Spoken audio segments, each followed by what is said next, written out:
நம்ம பார்க்க போற டாபிக் ஃபார்மகோதெரபியூட்டிக்ஸ்ல என்னன்னா, அயர்ன் டெஃபிஷியன்சி அனீமியா. இது வந்து ஹெமடாலஜிக்கல் டிஸார்டர்ஸ்க்கு கீழ வருது. இதுல வந்து இன்னொரு டாபிக்கும் இருக்கு. மெகலோபிளாஸ்டிக் அனீமியா. ஸோ இதுல வந்து ஃபார்மகோதெரபியூட்டிக்ஸ்னாலே வந்துட்டு ஒரு பேட்டர்ன் இருக்கு. Definition, classification, aetiology, pathogenesis, clinical manifestation, non pharmacological management and pharmacological management. So இந்த ஆர்டரில் வந்துட்டு நம்ம படித்தோம் அப்படின்னா நமக்கு இந்த டிசீஸை பற்றி நமக்கு நல்லாவே புரியும். ஸோ இதே மாதிரி பேப்பரில் ப்ரெசென்ட் பண்ணோம் அப்படின்னா நமக்கு நிறைய ஸ்கோரும் கிடைக்கும். ஸோ இது வந்து ஃபஸ்ட்டு ஒரு மைண்ட் பை சார்ட் மாதிரி வந்துட்டு இந்த டாபிக்ஸ் எல்லாத்தையுமே வந்துட்டு நம்ம போட்டோம் அப்படின்னா நமக்கு நமக்கு வந்து நிறைய ஸ்கோர் கிடைக்கும். ஸோ பேப்பர் திருத்துறவங்களுக்கு வந்து நமக்கு இந்த டிசீஸ் பற்றியெல்லாம் தெரியும் அப்படின்ட்டு வந்து அவங்களுக்கு ஒரு நாலேஜ் தெரியும் தெரியும். ஸோ அயர்ன் டெஃபிஷியன்சி அனீமியா அப்படின்னா என்னன்னா, நேம்லேயே இருக்குது. அயர்ன் வந்து நமக்கு போதுமான அளவு இல்லாததுனால நமக்கு வந்து அனீமியா வருது. ஸோ இதை வந்து it is a microcytic hypochromic anaemia caused by decreased iron stores leading to reduced haemoglobin synthesis. So iron கம்மியாச்சுன்னாவும் ஹீமோகுளோபின் சிந்தசிஸும் கம்மியாகும். இந்த மைக்ரோசைட்டிக் ஹைப்போக்ரோமிக் அப்படின்னா என்னன்னா, மைக்ரோசைட்டிக்னா மைக்ரோனா சின்னது, சின்ன சைஸாக இருக்கிறது. ஹைப்போக்ரோமிக், குரோமிக்னா கலர்னு அர்த்தம். ஸோ ஹைப்போக்ரோமிக்னா கலர் வந்து கம்மியாக இருக்கும். அதுதான் வந்து iron deficiency anaemia. So iron deficiency அனீமியாவில் வந்து ரெட் பிளட் செல்ஸோட சைஸும் கம்மியாக இருக்கும், கலரும் வந்து கம்மியாக இருக்கும். வேர்ல்டு வைடில் மோஸ்ட் காமனாக இருக்க அனீமியா எதுனா அயன் டெஃபிஷியன்சி அனீமியான்னு சொல்கிறாங்க. இதுக்கு இன்னொரு நேமும் இருக்குது, சிடரோபினிக் அனீமியா. இந்த மாதிரி டேர்ம்ஸ்லாம் தெரிஞ்சு வச்சுக்கிட்டா அது எம்சிக்யூஸ்லேயுமே நமக்கு வந்து ரொம்ப ஹெல்ப்ஃபுல்லாக இருக்கும். நெக்ஸ்ட் வந்து எட்டியாலஜினா, இந்த டிசீஸ் வந்து எதனால் வருது, காஸ் ஆகுது அப்படிங்கிறது தான் எட்டியாலஜி. ஃபர்ஸ்ட் வந்து பிளட் லாஸால் ஆகும். பிளட் லாஸ் வந்து அடல்ட்ஸில் தான் மோஸ்ட்டாக இருக்கும். எந்த மாதிரி டிசீஸ்னால தான் பிளட் லாஸ் ஆகும் அப்படின்னா, கேஸ்ட்ரோ இன்டெஸ்டினல் ப்ளீடிங் அதுலேயும் பிளட் லாஸ் ஆகும். மெனரேஜியா அப்படின்னா பீரியட்ஸ் அப்பயுமே நமக்கு பிளட் லாஸ் ஆகும், அதை சொல்கிறாங்க. ஸோ செகண்ட் வந்து இன்க்ரீஸ் ரெக்குவயர்மெண்ட், நமக்கு போதுமான அளவு வந்து அயன் இல்லாததுனால வந்து வரும் அப்படின்னு சொல்கிறாங்க. ஸோ அதான் இன்க்ரீஸ்டு ரெக்குவயர்மெண்ட். எப்போலாம் நமக்கு வந்து அயன் போதுமானதாக இருக்காது அப்படின்னா, ப்ரெக்னென்சி டைமில் வந்து நமக்கு பத்தாது. ஸோ சைல்டாக இருக்கும் போதும் நமக்கு பத்தாது, அடாலசன்ஸ்லேயுமே பத்தாது. ஸோ ஏன்னா அந்த பீரியட்ஸ் டைம்லாம் ஆகும் இல்லையா, அதனால். தேர்ட் வந்து மால் நியூட்ரிஷன், நம்ம சரியாக அயன் கண்டென்ட் உள்ள ஃபுட்ஸை எடுத்துக்காததுனால வரும். ஃபோர்த் வந்து மால் அப்சார்ப்ஷன். ஸோ நம்மளே வந்து ஒரு அயன் கண்டென்ட் உள்ள ஃபுட்டை எடுத்துக்கிட்டாலும் நம்மளோட இன்டெஸ்டின் வந்து அது கோஆப்ரேட் பண்ணி அப்சர்வ் பண்ணிக்காது. அந்த மாதிரி கண்டிஷன்ஸ்லாம் எதுனா அந்த சீலியாக் டிசீஸ், அப்புறம் இந்த கேஸ்ட்ரக்டோமி, இந்த மாதிரியான கண்டிஷன்ஸ்லலாம் வந்து நம்ம எவ்வளோ அயன் எடுத்துக்கிட்டாலும் அது வந்து நமக்கு பாடியில் அப்சர்வ் ஆகாது.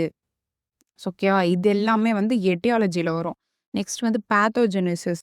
முன்னாடி வந்து நமக்கு எதனால் வருதுன்றதை பார்ப்போம். பேத்தோஜெனிசிஸில் என்ன ஆகும்னா, நம்ம பாடியில் எப்படி அது அக்கர் ஆகுது அப்படின்னு பார்க்க போகிறோம். இது வந்து இம்பார்ட்டண்ட்டு. ஓகேவா? பேத்தோஜெனிசிஸ் வந்து பை சார்ட் மாதிரி போட்டால் உங்களுக்கு நல்லது, உங்களுக்கும் புரியும்.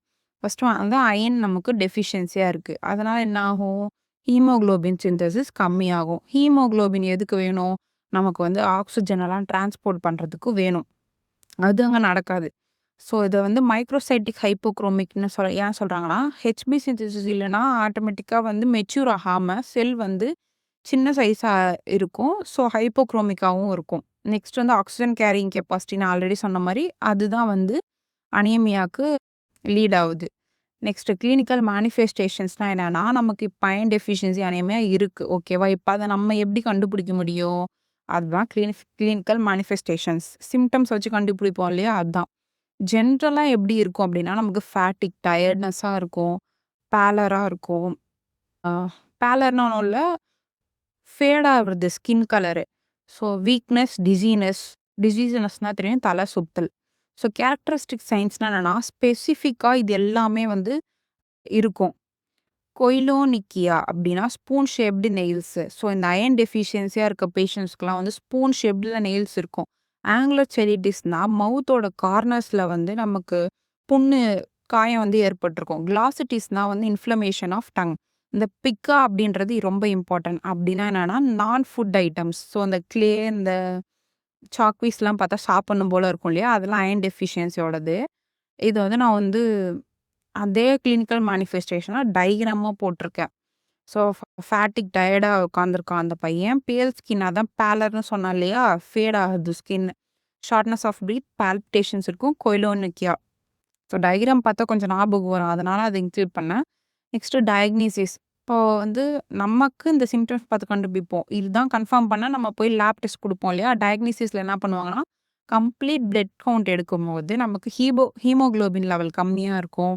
மீன் கார்பஸ்குலர் வால்யூம் இதை எம்சிவின்னு சொல்லுவாங்க. இது வந்து கம்மியா இருக்கும். நெக்ஸ்ட் வந்து எம்சிஹெச் அதுவுமே கம்மியா இருக்கும். அடுத்து வந்து நமக்கு வந்து அயான் ஸ்டடீஸ்ல பார்த்தோம் அப்படின்னா, ஃபெரிட்டின் இப்போ நமக்கு அயன் வந்து ஃபெரிட்டின் ஃபார்ம்ல தான் இருக்கும். ஸோ அந்த சீரம் ஃபெரிட்டின் லெவல் வந்து டிக்ரீஸ் ஆயிருக்கும். Peripheral smear. ஸோ இப்போ வந்து இந்த பிளட் எடுத்து இந்த ஸ்மியர் மைக்ரோஸ்கோப்ல வச்சு பார்க்கும்போது, ஆல்ரெடி சொன்ன மாரி எப்படி இருக்கும்? அதில இருக்க ஆர்பிசி செல்ஸ்லாம் மைக்ரோசைட்டிக், ஹைப்போக்ரோமிக்கா இருக்கும். ஸோ கோல்டு ஸ்டாண்டர்ட்னா என்னன்னா, இது இது பண்ணோம் அப்படின்னா கன்ஃபார்மா அதுதான். அதான் அயர்ன் டெஃபிஷியன்சி அனீமியா தான் அப்படின்றது தான் கோல்டு ஸ்டாண்டர்ட். இதில வந்து ஒரு ஸ்ட்ரெயின் யூஸ் பண்ணுவாங்க. Prussian blue. அதை யூஸ் பண்ணோம் அப்படின்னா, நமக்கு தெரிஞ்சிரும். அயர்ன் டெஃபிஷியன்சி அனீமியா தான் அப்படின்னு சொல்லிட்டு அதை வச்சு கண்டுபிடிச்சிடலாம். ஸோ நான் ஃபார்மகாலஜிக்கல் மேனேஜ்மெண்ட் நெக்ஸ்ட் டாபிக். எப்படின்னா என்னன்னா, மெடிசன்ஸ்லாம் இல்லாம எப்படி நம்ம இதை மேனேஜ் பண்ணலாம்? ஸோ அயர்ன் ரிச் ஃபுட்ஸை வந்து நம்ம எடுக்கணும். அயர்ன் ரிச் ஃபுட்ஸ்லாம் எது எது? நெக்ஸ்ட் வந்து விட்டமின் சி ரிச் ஃபுட்ஸ் நம்ம எடுத்துக்கும்போது, நம்மளோட அயர்ன் அப்சார்ப்ஷன் அதிகம் பண்ணும். ஸோ இப்போ அயர்ன் ஃபுட் எடுத்துக்கிறோம் அப்படின்னா, விட்டமின் சியும் ரிச் ஃபுட்ஸ் எடுத்துக்கிட்டோம் அப்படின்னா, நமக்கு அயனோட கன்டென்ட் வந்து இன்னும் ஜாஸ்தி அப்சர்வ் ஆகும். அயர்ன் ரிச் ஃபுட்ஸ்லாம் வந்து இந்த green leafy vegetables, beans, meet, liver இது எல்லாமே. ஸோ இதை வந்து நான் ஒரு பிக்சர் ஃபார்மில் கொடுத்துருக்கேன். பிளான் பேஸ்டு அயான்ஸ் வந்து இந்த vegetables, pulses, legumes, whole grains, nuts, seeds, dried fruits. So animal பேஸ்டில் வந்து liver, red meat, poultry, fishes and eggs இது எல்லாமே வந்து iron rich foods. Pharmacological management அப்படின்னா என்னென்னா, நமக்கு மெடிசன் இல்லை இன்ஜெக்ஷன் மூலயமா வந்து இந்த டிசீஸை வந்து க்யூர் பண்ணுறது. ஓரல் அயான் ஃபர்ஸ்ட் வந்து ஓரலாக வந்து எந்தெந்த அயன் சாப்பிடலாம் அப்படின்னா, ஃபெரஸ் சல்ஃபேட் இதுதான் வந்து மெயினாக கொடுப்போம். இது வந்து drug of choice. Next ferrous fumarate, ferrous gluconate இதெல்லாம் வந்து ஓரல் இன்டேக். ஓரலாக சாப்பிட்ற அயன் ஃபார்ம்ஸு. சைடு எஃபெக்ட்ஸ் இந்த ஓரலாக சாப்பிட்றதுனால என்ன ஆகும்னா, பிளாக் ஸ்டூல்ஸ் ஃபார்ம் ஆகும். அப்புறம் நாசியா, வாமிட்டிங் சென்சேஷனாக இருக்கும். வயிறு வந்து எரிச்சலாக இருக்கும். எபிகாஸ்ட்ரிக் டிஸ்கம்ஃபர்ட்டாக தான் இருக்கும்.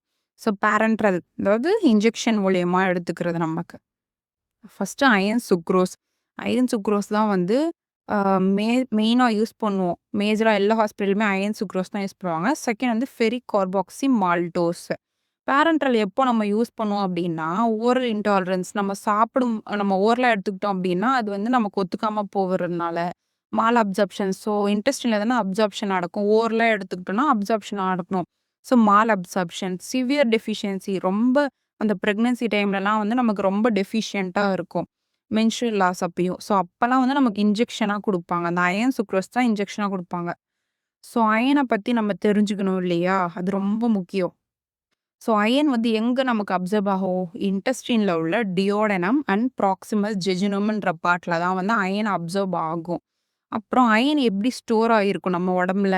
ஃபெரிட்டின் ஃபார்ம்லையும் ஹீமோசிடரின் ஃபார்ம்லையும் தான் நம்ம உடம்புல வந்து அயன் ஸ்டோர் ஆகிருக்கும்.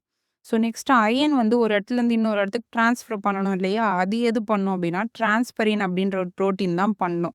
ஸோ ஹெப்சிடின் அப்படின்றது வந்து லிவரில் ப்ரொடியூஸ் ஆகும். இது வந்துட்டு நம்ம ஹெப்சிடின் கம்மியாச்சுன்னா அயன் லெவல் கம்மியாகும். ஸோ இது வந்து ஒரு master regulator of iron metabolism அப்படின்னு சொல்கிறாங்க. தேங்க்ஸ் ஃபார் வாட்சிங் திஸ் வீடியோ. உங்களுக்கு எதனாச்சும் டாபிக் வந்து வேணும் எக்ஸ்பிளைன் பண்ணணும் அப்படின்னா, நீங்கள் கமெண்ட் செக்ஷனில் சொன்னீங்க அப்படின்னா, நான் நெக்ஸ்ட் அந்த வீடியோ கூட ப்ரிப்பேர் பண்ணி போடுவேன். இந்த வீடியோவில் ஏதாச்சும் டவுட் இருந்துச்சு அப்படின்னா கமெண்ட்ஸில் சொல்லுங்கள்.